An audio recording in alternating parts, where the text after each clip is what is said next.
विधवा बहू का फैसला। महक की शादी रोहन से होती है। रोहन माँ बाप का इकलौता बेटा होता है, लेकिन फिर किसी कारण से रोहन की मौत हो जाती है। बेटा महक, तेरे आगे इतनी बड़ी जिंदगी है, फिर बच्चों की भी जिम्मेदारी। तू कोई काम कर ले। मैं तो कहती हूँ रोहन के ऑफिस में ही बात कर ले, शायद तेरे लिए कोई काम निकल आए। हाँ माँ जी, मैं भी यही सोच रही थी, लेकिन कैसे बात करूं, किससे बात करूं, कुछ समझ में नहीं आ रहा। अब वो क्या नाम था रोहन का जो दोस्त हुआ करता था, पहले तो बड़ा आता था हमारे घर। राकेश की बात कर रहे हैं? पर वो तो रोहन के बाद से कभी आया ही नहीं, पता नहीं कहाँ है वो। आया था, एक नहीं कई बार आया था, लेकिन मैंने बाहर से ही भेज दिया। घर के अंदर झांकता रहता था, मुझे ठीक नहीं लगा। अरे आपको तो पता नहीं क्या ठीक लगता है और क्या नहीं।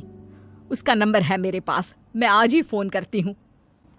सास राकेश को फोन लगाती है और शाम को घर आने का न्योता दे देती है। अरे आंटी, ओहो भाग्य हमारे कि आपने घर बुलाया। मैं तो कई बार आया, लास्ट टाइम तो अंकल से मुलाकात भी हो गई थी। हाँ, वो हम लोगों को निकलना था ना कहीं उस वक्त। अरे छोड़ो ना बेटा, बोलो क्या लोगे? आपकी बहू। क्या बकवास कर रहे हो राकेश? अरे मेरा मतलब ये है कि आपकी बहू कहाँ है? भाभी जी के हाथ की चाय की बस एक प्याली मिल जाती तो।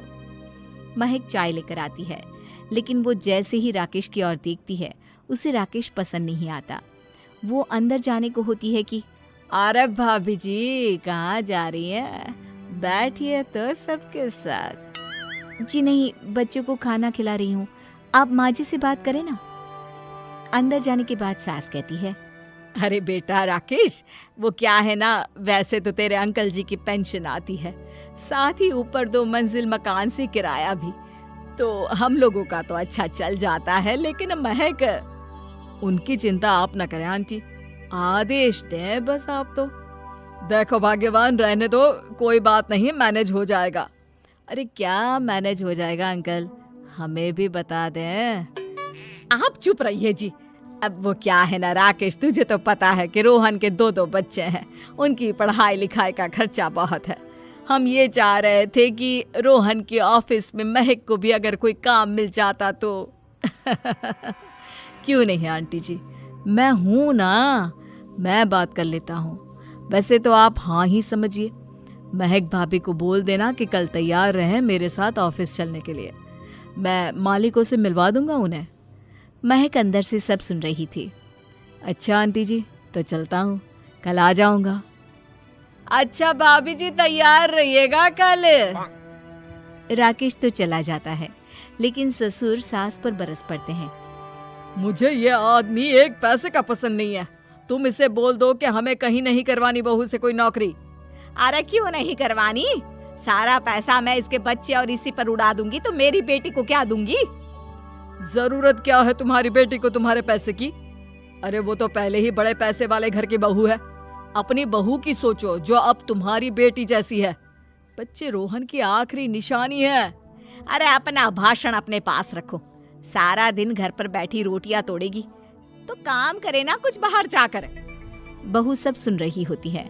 वो अगली सुबह बिना मन के तैयार तो हो जाती है, लेकिन जैसे ही राकेश आता है, क्या बात है भाभी जी, रेडी हैं? तो फिर चले डेट पर, मतलब इंटरव्यू पर। महक सामने आती है कि सामने ससुर जी खड़े होते हैं। हाँ महक बेटा, आओ चलते हैं, मैं भी चल रहा हूँ। ससुर को तैयार देखकर राकेश का चेहरा बन जाता है। अंकल जी, आप परेशान हो जाएंगे। अरे रहने दीजिए ना, धूप भी बहुत है। वैसे भी स्कूटर में तो 2 लोग ही बैठ सकते हैं ना। तो तुम चलो, मैं बहू के साथ अपनी कार से आ जाता हूँ। महक ससुर जी को देखकर खुश हो जाती है, उसे शांति हो जाती है। वो लोग रोहन के ऑफिस जाते हैं, जहाँ बॉस कहते हैं, नमस्ते अंकल।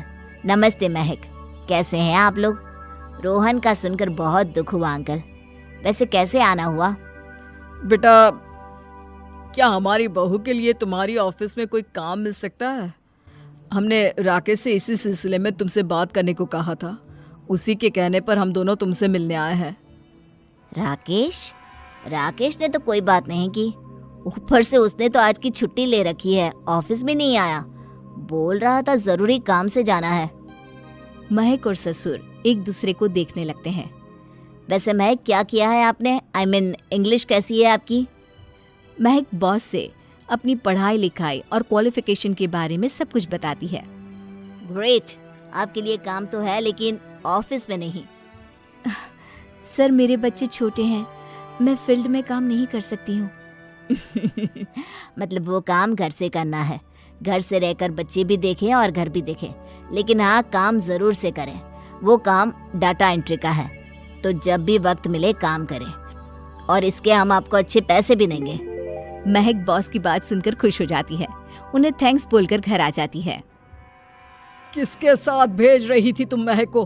अरे वो कमीना, उसने तो ऑफिस से छुट्टी ले रखी थी, बात भी नहीं की थी उसने बॉस से बहू के काम के लिए। वो तो अच्छा हुआ कि मैं साथ में चला गया। हाँ, ठीक है, नौकरी मिल गई ना, इतना ही काफी है। समय बीतता है और एक दिन फिर दरवाजे पर दस्तक होती है। घर पर कोई नहीं था। महक दरवाजा खोलती है, देखती है तो सामने है राकेश। नमस्ते भाभी जी। नमस्ते, घर पर कोई नहीं है, आप कल आइएगा। अरे, कैसी बात कर रही हैं भाभी जी, हम तो आपकी मदद के लिए आए हैं। वो क्या है ना, अंकल जी का फोन आया था कि आपको किसी मदद की जरूरत है। महक को आश्चर्य होता है कि उसके ससुर ने राकेश को फोन क्यों किया। वो ससुर जी को फोन करती है लेकिन फोन नहीं लगता। नहीं, हम लोगों को किसी भी चीज की जरूरत नहीं है, आप जा सकते हैं। अच्छा, एक कप चाय तो पिला दीजिए। महक चाय लेकर आती है। चाय पीने के बाद, रोहन मेरा बहुत अच्छा दोस्त था। उसने मुझसे कहा था कि वो रहे ना रहे, उसके घर वालों का, खास करके आपका ख्याल मुझे ही रखना है। तो मैं कल फिर आऊंगा भाभी जी। नहीं, माता पिताजी है नहीं, वो 4-5 दिन बाद आएंगे। आप उन लोगों के आने के बाद ही आइएगा। मुझे ये सब ठीक नहीं लगता। अरे छोड़िए ना भाभी जी, लोगों का तो काम है कहना। मेरा मतलब है वो तो बोलते ही रहेंगे। आता हूँ मैं कल। महक को अब गुस्सा आ जाता है। हमेशा शांत और मधुर बोलने वाली महक पहली बार जिंदगी में फैसला लेती है, और फैसला होता है राकेश को सबक सिखाने का। बड़े बेशर्म हैं आप। किसने कहा आपको कि आप आए? अरे भैया, साफ साफ बोला ना कि नहीं जरूरत है किसी की मदद की। मैं अकेले सक्षम हूँ अपना घर संभालने के लिए। आज आखिरी बार बोल रही हूँ, इस घर की तरफ आंख उठाकर भी देखा ना तो देख लेना, वरना वरना पुलिस के हवाले कर दूंगी। निकलो यहाँ से, या धक्के मार कर निकालूं। पुलिस का नाम सुनते ही राकेश वहां से 9-2-11 हो जाता है, और महक को अपने फैसले पर गर्व होता है। शहर आई देहाती बहू। हाल ही में रोहन की शादी निर्मला नाम की लड़की से हुई थी। निर्मला गांव की लड़की थी। रोहन के पिता और निर्मला के पिता दोनों बचपन के दोस्त थे। उन्होंने बचपन में ही एक दूसरे से वादा कर लिया था कि दोनों बच्चों के बड़े होते ही उनकी शादी करवा देंगे। इसलिए वादे के अनुसार रोहन के पिता निर्मला को अपनी बहू बनाकर घर ले आते हैं।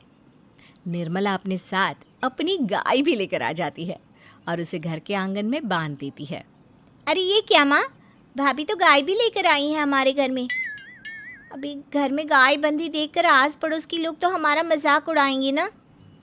हाँ बेटा, तू ठीक कहती है, लेकिन क्या करूं मैं, तू तो जानती है तेरे पिता किसी की नहीं सुनते। अरे ये क्या निर्मला, तुम अपने साथ गाय क्यों लेकर आई हो? आपके शहर में पैकेट वाला मिलावटी दूध मिलता है ना, लेकिन मुझे तो रोज ताजा दूध पीने की आदत है। गाय लाकर मैंने ना बहुत अच्छा किया है। अब हम सब रोज ना गाय का ताजा ताजा दूध पियेंगे। अरे ये सब तो ठीक है, लेकिन तुम ध्यान रखना कि तुम्हारी गाय की वजह से आस पड़ोस के लोगों को कोई तकलीफ ना हो। हाँ, मैं सब देख लूंगी, आप चिंता ना करें। कुछ दिन बीत जाते हैं। फिर एक दिन, चल बहू, आज हमें बाजार से सब्जी खरीदने जाना है। उसके बाद सुनीता निर्मला को बाजार में ले जाती है। सब्जी के महंगे दाम देखकर निर्मला के तो होश उड़ जाते हैं। ये क्या माँ जी, 1,000 रुपये की सब्जी? ये तो बहुत ही ज़्यादा है।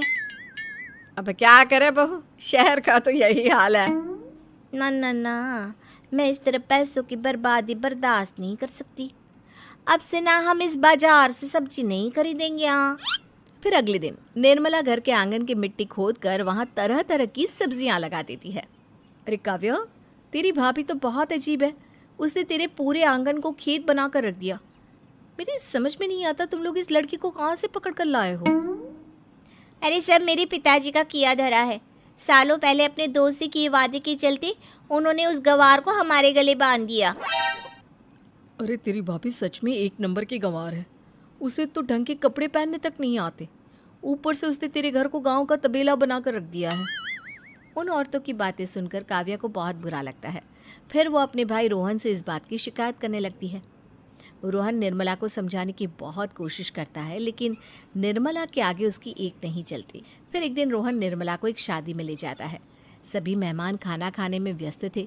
उधर रोहन भी अपने दोस्तों से गप्पे लड़ाने लगता है। तभी निर्मला तंदूरी चिकन के स्टॉल से ढेर सारे लेग पीस उठाकर अपने पर्स में डालना शुरू कर देती है। घर जाने के बाद इसे फ्रिज में रख दूंगी और कल सुबह मजीद से खाऊंगी। फिर खाना खाने के बाद दोनों पति पत्नी वहाँ से जाने लगते हैं, लेकिन तभी दुल्हन का भाई उन्हें रोक लेता है। अरे ये सब क्या है? मैंने यहाँ खाना खाने के लिए सबको बुलाया था, खाना चोरी करने के लिए नहीं। तुमने पर्स में जो चिकन के लेग पीस छुपा रखे ना, चलो बाहर निकालो उन्हें। दुल्हन का भाई फौरन निर्मला से पर्स छीनकर सारे लेग पीस बाहर निकाल लेता है। मैंने इतना खर्चा करके खाने पीने का इंतजाम किया है और तुम हो कि यहाँ से खाना चोरी करके ले जा रही हो? शर्म आनी चाहिए तुम्हें। वहाँ मौजूद सभी लोग निर्मला को भला बुरा कहने लगते हैं। अपनी बेइज्जती होते देख रोहन दुल्हन के भाई से माफ़ी मांगकर निर्मला को घर ले आता है। निर्मला, आज तुमने सबके सामने मेरी नाक कटवा दी।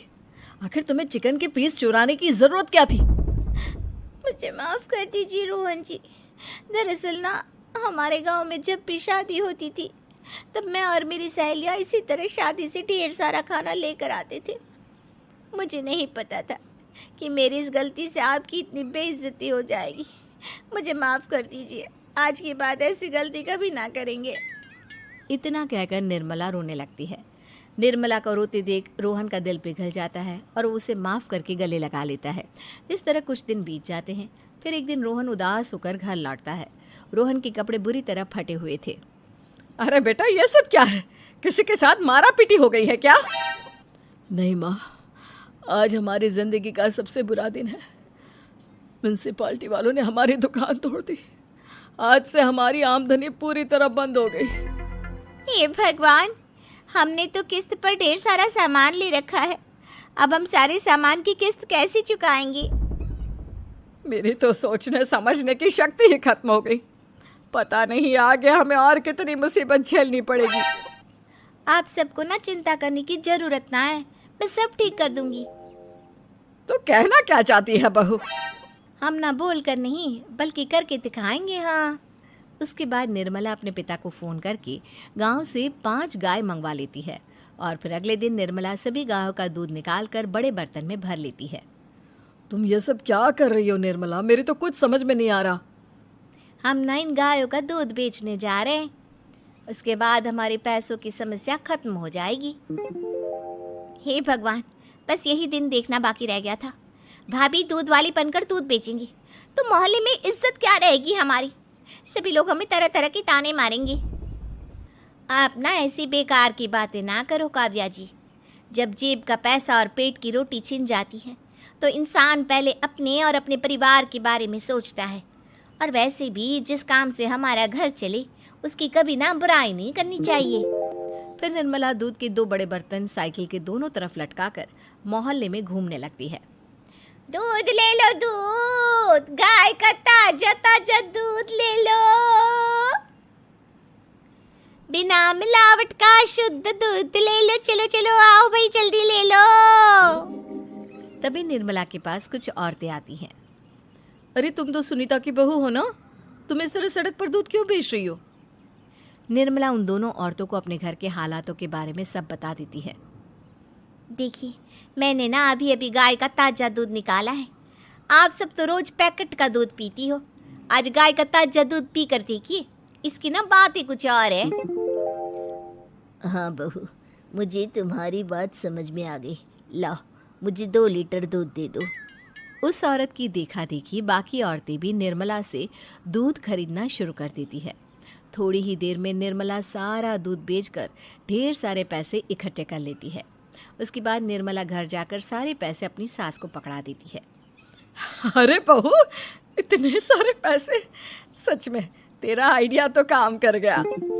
अरे माँ जी, आप तो बस देखती जाइए, कुछ ही दिनों में मैं अपने घर की सारी समस्या खत्म कर दूंगी। हाँ।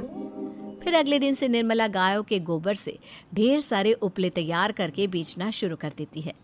निर्मला को पैसे कमाते देख रोहन के अंदर भी हिम्मत आ जाती है और वो भी दूध बेचने का फैसला करता है। निर्मला के कहने पर उसके पिताजी कुछ और गायों का बंदोबस्त कर देते हैं। इस तरह दोनों पति पत्नी मिलकर दूध बेचना शुरू कर देते हैं। कुछ ही महीनों में उनका दूध का व्यापार खूब फल फूल जाता है। इसके चलते रोहन एक बड़ी दूध की डेयरी भी खोल लेता है। पिताजी, जब आपने निर्मला से मेरी शादी करवाई थी तब मैं मन ही मन आपको कोसा करता था, लेकिन आज मेरी समझ में आया कि आपका फैसला बिल्कुल सही था।